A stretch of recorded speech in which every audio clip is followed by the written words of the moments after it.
She knows what she wants tonight. Moves fast like a neon tide. Confidence in every line. She's got style to find. The Package, Chapter 5.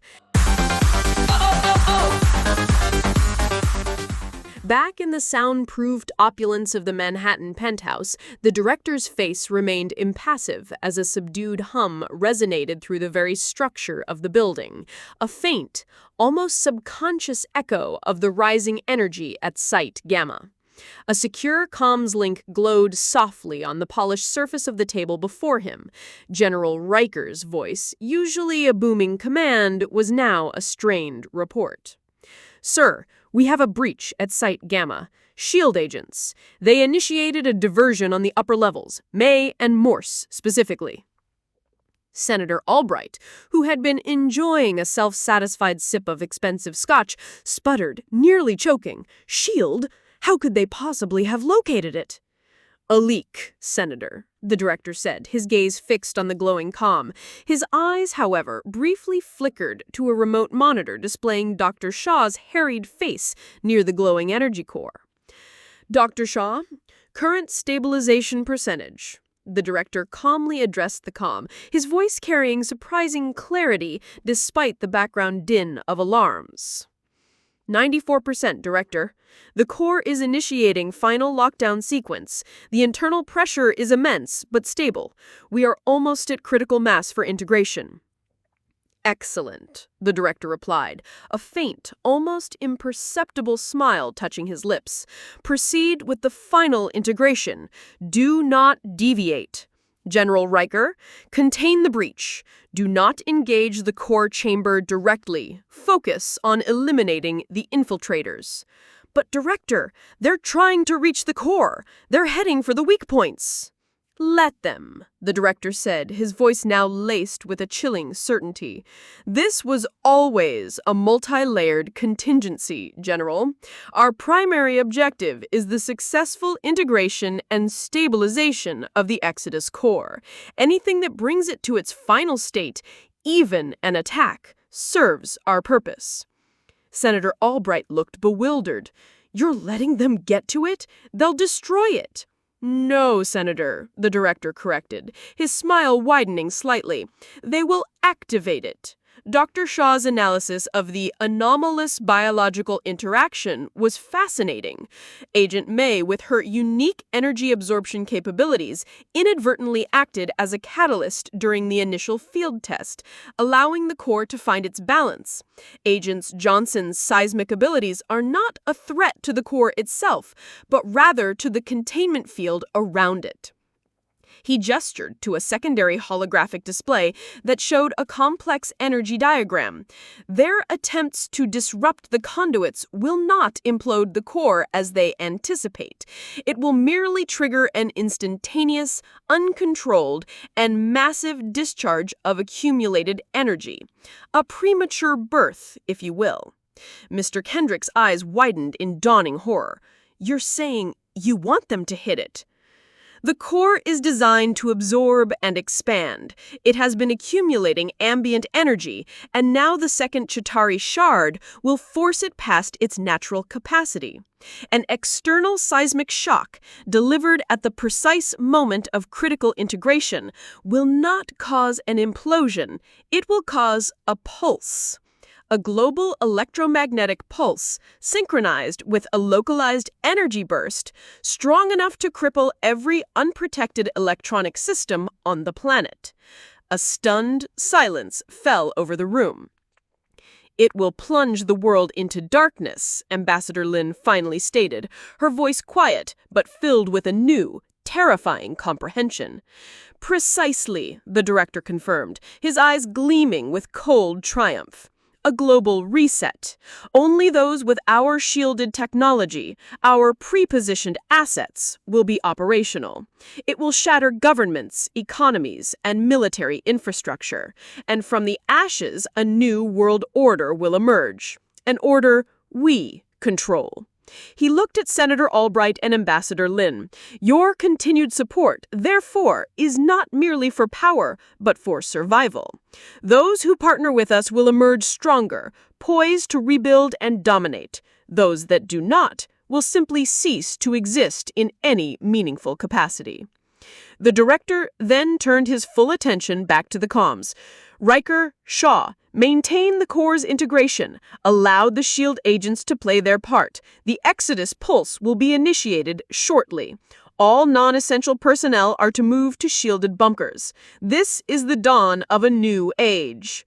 He severed the comms link, his gaze sweeping over the faces of his allies. Senator Albright looked pale, but a flicker of self-preservation mingled with the shock. Ambassador Lin's eyes, however, held a chilling light of recognition and grim acceptance. The director had just unveiled not just a weapon, but a global reset button. Back at Site Gamma, Daisy was preparing to unleash her power, unaware of the director's true plan.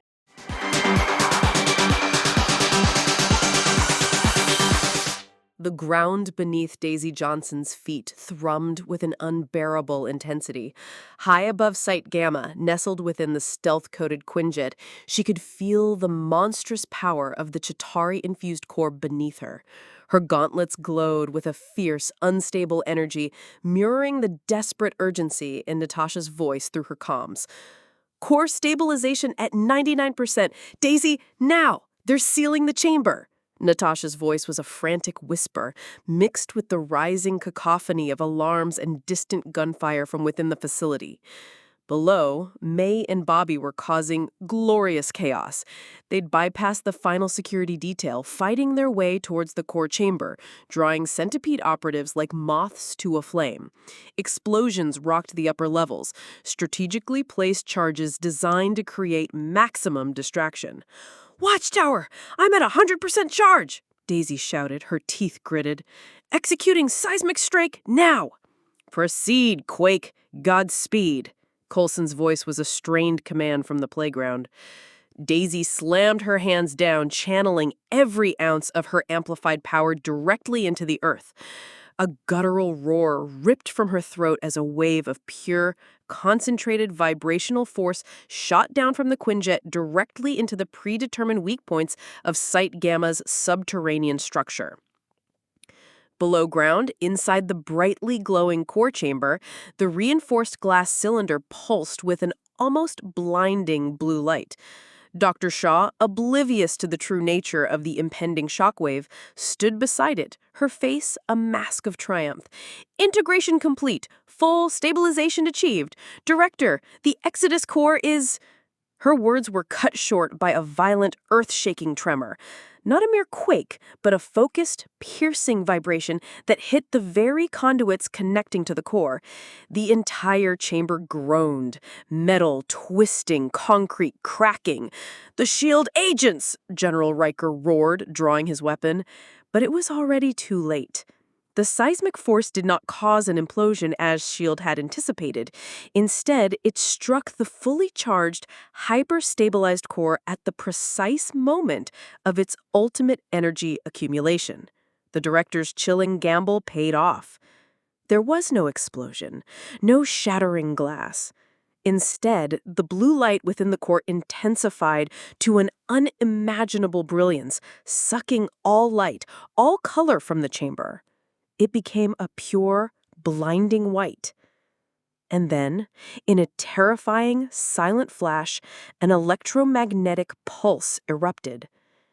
Across the globe, the world plunged into an instantaneous, terrifying darkness. In New York City, the glittering skyline of the director's penthouse went black. The panoramic view of Manhattan, once a canvas of light, became an inky void. Senator Albright's jaw went slack, his face pale. Mr. Kendrick's tablet, which had been displaying vital stock market data, went dead in his hands. Ambassador Lin, for the first time, showed a flicker of raw fear. The director, however, merely smiled, a cold, satisfied expression on his face. "Phase 1, complete," he murmured. From Washington, D.C. to Tokyo, from London to Sydney, power grids crashed, Traffic lights died, plunging intersections into chaos. Air traffic control towers went silent, planes suddenly flying blind. Hospitals lost power, life support systems faltering, communications networks collapse, plunging billions into isolation. The digital age, in a single, silent instant, ceased to exist. The world ended, not with a bang, but with a silent, blinding flash. It was a phenomenon so foreign to the modern age that for a moment, people stared at the sky, mesmerized by the strange, ethereal light. Then, as if a switch had been flipped, the machines died. Cars on highways became inert blocks of metal, their engines and electronics fried. ATMs blinked out, bank servers crashed. Every unprotected electronic device, from a supercomputer to a simple toaster, became a useless paperweight. The world, utterly dependent on its technology, was suddenly thrown back into a dark age. The EMP was a silent scythe, cutting through the invisible threads of the digital world. For most, the failure was immediate and mundane. In a suburban kitchen, a woman screamed in frustration as her smart refrigerator's digital display went blank and its internal fans whirred to a stop, her meticulously organized grocery list disappearing into the ether. Across town, a minor fender bender occurred at a busy intersection when the traffic lights flickered out, causing two cars to collide with a screech of tires and a crunch of metal. But for others, the effect was catastrophic. At a hospital, a life support machine flatlined, its rhythmic beep replaced by a dreadful silence. As the power source failed, the patient's fate was sealed by the unseen pulse. For Sharon Carter and her team, a CIA unit returning from a highly sensitive mission, the low thrum of the S-76 helicopter was the only sound besides her ever-present thoughts. The CIA base at Langley was still 90 minutes away, and the fading light cast long shadows over the rolling ridges of the West Virginia Appalachians below. Sharon Carter stared out the window, watching the Shenandoah Valley turn into a watercolor of deep blues and purples. She glanced at the others. Ethan, the quiet tech whiz, was already asleep, his head slumped against the bulkhead. Marcus, their team's ever-vigilant marksman, was staring at a point just past her, his gaze distant. A mission well done, but the exhaustion was a familiar companion on the flight back. Sharon remembered joining the CIA, wanting to be like her Aunt Peggy, an eager rookie who had been forged into a veteran agent. Her youthful idealism had been replaced by the tough lessons and impossible compromises of the job. Still, she looked at the two men with her. They were family. They had been through hell and back together, and she trusted them with her life. That trust was what kept her going. It was what made the sacrifices and the endless nights worth it, because at the end of the day, it wasn't about being a legend. It was about getting the job done and making sure her people, her family, came home. Suddenly, a shudder ran through the aircraft, followed by a terrifying silence as the engine died. The cabin lights flickered and went dark. Loss of all power, the pilot's voice crackled over the headset, tight with a controlled fear.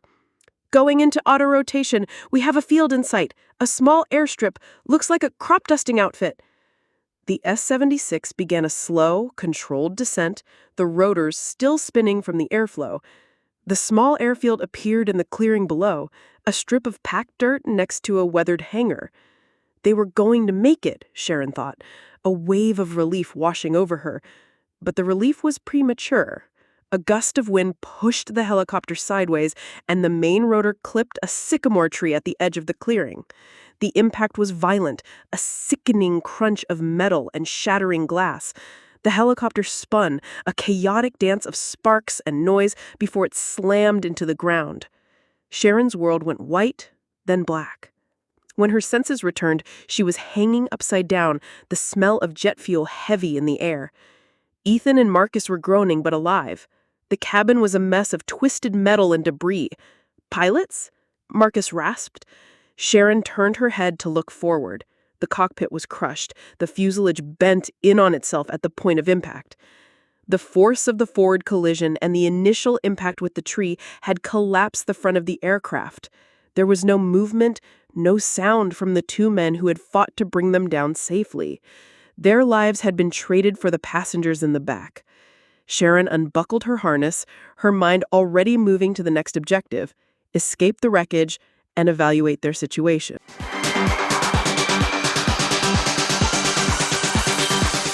At Site Gamma, the EMP hit with localized ferocity. Inside the court chamber, the powerful blue light vanished, replaced by an eerie, pulsing red. All the monitors, all the complex machinery, all the tactical lights went dead with a series of sharp, crackling sounds. General Riker's high-tech weapon sparked and died in his hand. Dr. Shaw gasped, her eyes wide with a mix of terror and awe. Shadow, however, remained unaffected. His eyes, already unnervingly dark, seemed to absorb the sudden absence of light. He moved, not toward the core, but towards a hidden, reinforced exit. Up above in the Quinjet, Daisy cried out as her gauntlets short-circuited, sparking violently. The Quinjet itself sputtered, losing power, plummeting uncontrollably towards the tree line. "Daisy! Daisy, report!" Coulson's voice was a frantic hiss in her comms, but the signal was already breaking up, fading into static. May and Bobby, deep within the Centipede facility, felt the EMP's raw force. Their high-tech gear blinked out, their comms dying instantly. The lights in the corridors flickered, then died, plunging them into absolute darkness, save for the faint, pulsing red glow emanating from the core chamber below. Alarms, once blaring, now lay silent, dead. "May, your gear!" Bobby shouted, her voice echoing in the sudden quiet. "It's out," May cursed, her hand instinctively going to her sidearm, a low-tech model designed to function even without electronics. From her perch in the tree, Natasha Romanoff watched in horrified fascination as the lights of the entire eastern seaboard, then the continent, winked out. The global EMP, this wasn't a contained explosion. This was far, far worse. Her own comms went dead, the subtle hum of her earpiece replaced by an unnerving silence. She saw the Quinjet, a dark shape against the faintly glowing horizon, drop like a stone into the forest. The world was now silent, dark, and utterly, terrifyingly vulnerable. The silence that descended upon Site Gamma after the Exodus pulse was more profound than any noise. It was the silence of dead machines, of a world unplugged. Melinda May and Bobby Morse found themselves plunged into absolute darkness, the air thick with the acrid smell of burnt electronics. The faint, ominous red glow from the core chamber below was their only beacon. "Bobby?" May's voice was sharp, cutting through the void. "Here," Morse replied, her own voice tight.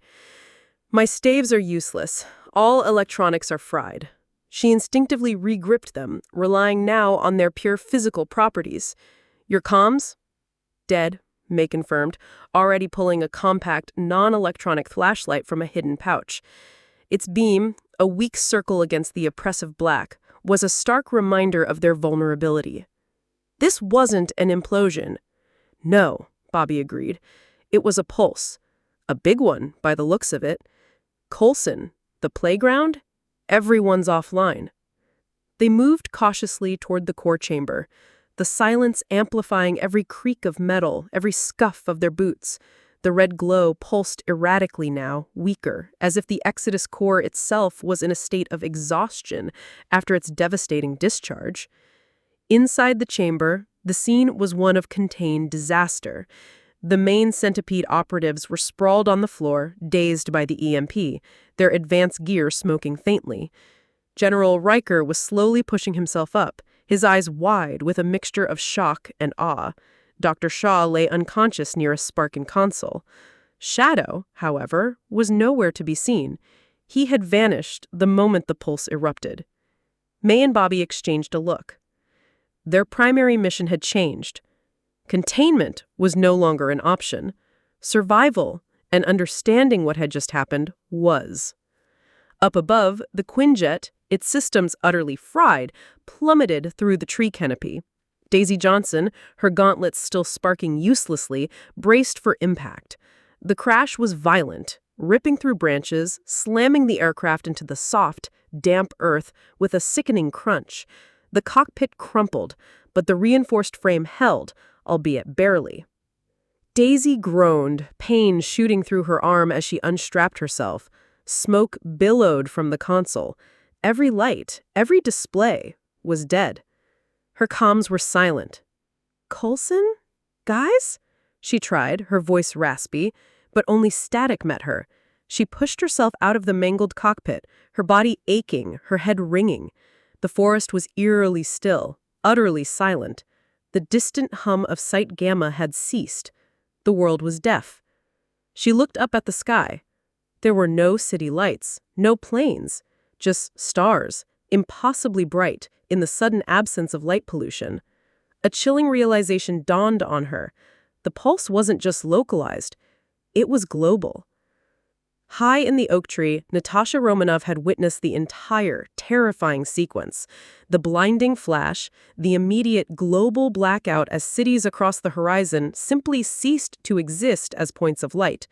She saw the Quinjet go down, a dark shadow swallowed by the forest. Her own comms went dead, her internal tracker useless. This was the end of the information age.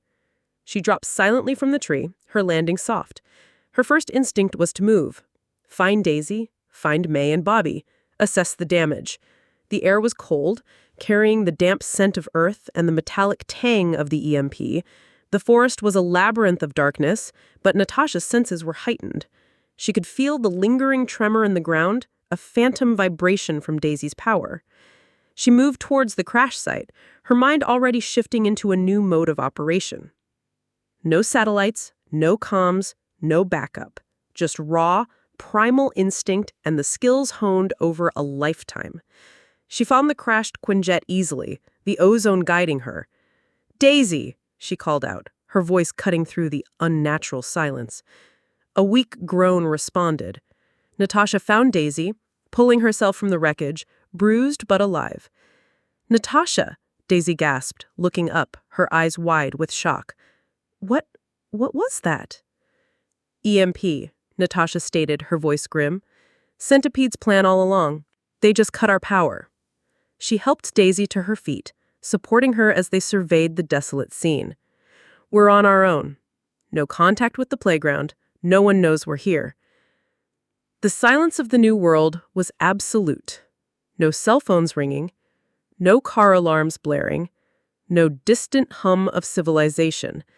Just the wind through the trees, the soft thud of their boots on the damp earth, and the chilling realization that their fight, once contained to the shadows, had just become a desperate struggle for survival in a world that had fundamentally changed.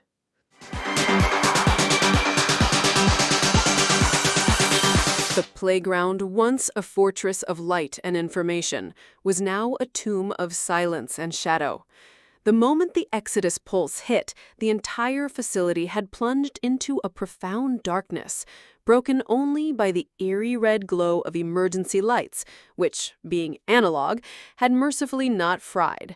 The hum of servers, the click of keyboards, the low murmur of conversations, all gone. The air, once cool and conditioned, grew heavy, carrying the metallic tang of fried circuits. Phil Coulson stood in the tactical command center, illuminated by a single battery-powered lantern held by a bewildered technician. The holographic map of Site Gamma, moments ago a vibrant display of data, was now a dead black pane. His comms unit, usually a direct link to his team, was utterly lifeless in his hand. "Report!" Coulson's voice cut through the stunned silence that had gripped the playground. Agent Davis, the comms officer, looked up, her face pale. "Sir, all comms are down. Satellite links are offline. No external communications whatsoever. It's like the whole grid just died." "It did, Davis," Coulson said, his voice grim. "Fitz, Simmons, what's the status on the Centipede device and the EMP dampener?" Fitz and Simmons were on their knees beside the contained centipede package, their faces smudged with soot, a trail of smoke rising faintly from their lab bench. "The dampener. It's a mess, sir," Fitz stammered, holding up a melted circuit board. "The feedback from the global pulse, it overloaded everything. Our containment field is holding the core, but it's isolated. We can't interface with it." The EMP itself appears to have been the activation for the core. It used the seismic shock to initiate a global discharge. It wasn't designed to explode. It was designed to unleash. Coulson closed his eyes for a brief moment, the enormity of the situation washing over him. A global blackout. This wasn't just a centipede attack. It was an act of global sabotage on an unprecedented scale. "Internal power?" he asked, turning to the bewildered technician. Emergency generators kicked in, but only for essential life support and basic lighting. Anything connected to the grid, anything with complex electronics, it's all fried. We're running on fumes. May, Morse, Daisy, Romanoff, Coulson muttered their names, the silence of his comms unit a leaden weight in his hand.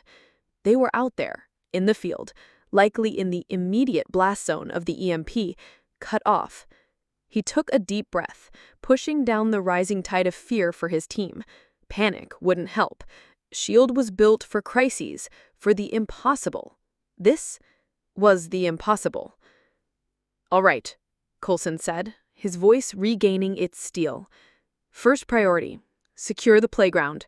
No external communications means no one knows we're still operational. That's a temporary advantage.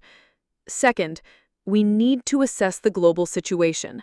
Get a team to the roof. We need to send out a distress beacon, old school, long-range radio, anything that can punch through this interference. And get eyes on the sky. See if anything else fell out of it." He looked at Fitz and Simmons. "You two, I need you to find a way to reestablish communications. Scavenge what you can. Find anything that can receive a signal, anything that can transmit one. We need to know what's happening out there, and we need to get a message to our agents." "And the centipede device?" Fitz asked, gesturing to the still glowing, isolated core. "It's contained here for now, but it's a ticking bomb. Our priority is to get our people back, and then we figure out how to stop Centipede's next move in this new, dark world." The playground was an island of dim light in a suddenly vast, silent ocean of darkness. Coulson knew their fight had just begun. The rules had changed, and S.H.I.E.L.D., designed for stealth and high-tech operations, was now forced to adapt to a world without. He could only pray his team out there were doing the same. She's got style to find.